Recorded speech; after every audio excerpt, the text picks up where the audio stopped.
C'est depuis 2019 que ce partenariat a commencé. Il s'agit de celui entre la Fondation Bill et Melinda Gates et le ministère béninois de la Santé.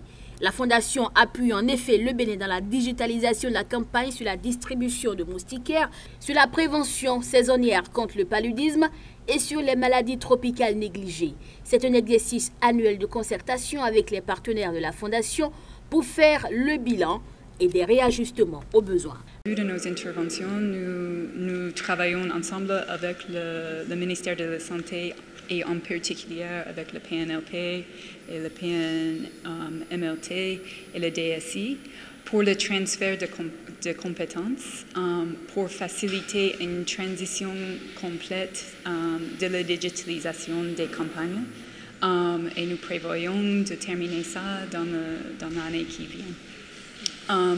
Nous sommes très contents d'organiser, de contribuer à l'organisation de cette réunion qui regroupe tous les partenaires de la Fondation Bill et Melinda Gates, ensemble avec le ministère de la Santé, pour discuter et échanger sur leurs activités pour contribuer à une meilleure coordination et de trouver des synergies pour toutes ces activités. Le Bénin est un pionnier, je dirais, dans ce domaine.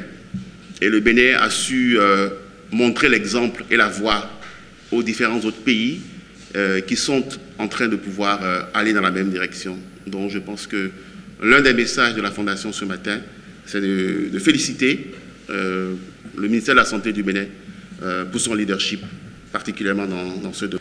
Et lorsque nous mettons 11 millions de dollars ici au Bénin pour participer à la lutte contre le paludisme, si nous n'avons pas un programme qui est fort et qui est assez ouvert aussi d'esprit et collaboratif, je pense que ces dollars de la Fondation qui sont injectés ne pourront pas pouvoir avoir les résultats escomptés. Donc pour nous ce matin, c'est une réunion purement technique de redevabilité, pardon. Et nous sommes très contents, je veux déjà dire, de la collaboration avec les différents partenaires ici au Bénin. Et je voudrais finir mon propos pour réaffirmer que la Fondation Bill et Melinda Gates est toujours disposée à continuer à appuyer le pays, non seulement pour le palu et les maladies tropicales négligées, mais aussi dans les différentes zones domaines dans lesquelles nous nous positionnons. Le Bénin se réjouit de ce partenariat qui, depuis des années, impacte suffisamment le secteur. Le paludisme continue d'être un problème de santé publique, un problème de développement.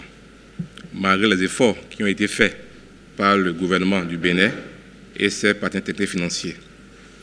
En 2021, il constitue la première cause de consultation avec une proportion de 43,5% dans nos finances sanitaires. Son incidence est estimée à 21% dans la population générale et les enfants de moins de 5 ans et les femmes enceintes demeurent toujours les couches les plus affectées avec une incidence de 48,1% chez les enfants de moins de 5 ans. Les maladies tropicales négligées, quant à elles, continuent d'être des problèmes de santé publique. Si certaines sont en voie d'élimination, comme la filariose lymphatique et l'onchocercose, d'autres en revanche, comme la schistosomiase et les géohelminthiases, continuent encore de sévir dans nos communautés. La Fondation Bill et Melinda Gates intervient dans bien d'autres domaines, à savoir l'agriculture, le climat et le développement durable. La Fondation Bill et Melinda Gates intervient dans 134 pays du monde. Les 5 continents sont pris en compte.